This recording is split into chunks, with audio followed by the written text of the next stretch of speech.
Hello guys വേറെ guys മണീസലാല നാടൻ യൂട്യൂബറാണ് guys നമ്മളെ ആഫിലാണ്. ആഫ് നമ്മൾ ഏകദേശമൊക്കെ അൽബിലേത്ത് ഭാഗത്താണ്. അൽബിലേത്തിൻ്റെ കടപ്പുറത്ത് ഈ ഭാഗത്താണ്. കടപ്പുറം ഈ ഉൾഭാഗത്താണുള്ളത് ഗൈസ്. റെസ്റ്റോറൻ്റാണ് അല്ലേ? इसका नाम क्या होटल का? റുബാന. ഹോട്ടലിൻ്റെ പേര് റുബാന ക്യാഫെ. അതായത് കോഫി ഉണ്ട് അല്ലേ? കോഫി, ഐസ്ക്രീം, ബർഗർ, കേക്ക്, അതായത് നമ്മളെ കേക്ക് ഉണ്ട്, ഐസ്ക്രീം ഉണ്ട്, ബർഗർ ഉണ്ട്, അങ്ങനെ ഒരുപാട് സാധനങ്ങൾ. അതാ ഈ ഇതൊക്കെ ഇതുകൊണ്ട് നോക്കി. ഇതൊക്കെ കേക്കാണ്. ഇതൊക്കെ കിतना महंगा हो गया?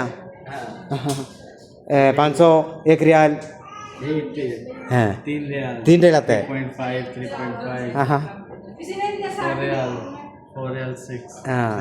അതായത് 3 റിയാലാണ് ഇത്. ഈ കേക്കിന് 3 റിയാലാണ്. കണ്ടില്ലേ നിങ്ങൾ? അതായത് വലിയ വലിയ ആൾക്കാരൊന്നും കഴിക്കണം അല്ലേ? ഒമാനിയാക്കും ഒമാനിയാക്കും ഇവരൊക്കെ വന്നുകൊണ്ട് കഴിക്കുന്ന ഒരു ഭാഗം കൂടിയാണ്. വലിയ ഹോട്ടലാണ് നമ്മുടെ റെസ്റ്റോറൻറ്റ്. നമ്മളിതാ ഈ ഭാഗത്താണ്. കണ്ടങ്ങൾ നമുക്ക് മേലെ പോയി കാണിച്ചു വെക്കാം. അതെ ഞങ്ങൾ മേലേക്ക് കയറി പോവാണ് ഗൈസ്. മേലേക്ക് നമ്മൾ കയറി പോയിട്ട് ആ ഭാഗത്ത് നിങ്ങളുടെ സ്ഥലങ്ങളൊക്കെ ഉണ്ട്. അടിപൊളിയല്ലേ? നമ്മൾ ആഫിലാണ്. ആഫ കടപ്പുറത്താണ് ഗൈസ്. അതെ ആഫ കടപ്പുറത്താണ് നമ്മൾ. എന്താ നല്ല നല്ല ചെടികൾ, നല്ല ഇത് കുടങ്ങൾ കണ്ടില്ലേ? പണ്ടത്തെ കുടം. ഇതൊക്കെ നമ്മൾ പിന്നെ രാവിലെയൊക്കെ വരുമ്പോൾ ഈ കൊടാണ്ട് പൊന്തിക്കലാണ്. കൊടാണ്ട് പൊന്തിച്ചാണ്ട് ഈ ഭാഗത്ത് കൂടിയൊക്കെ ആണ്ട് കൂടെയൊക്കെ ശരിയാക്കുന്ന സാധനമാണിത്.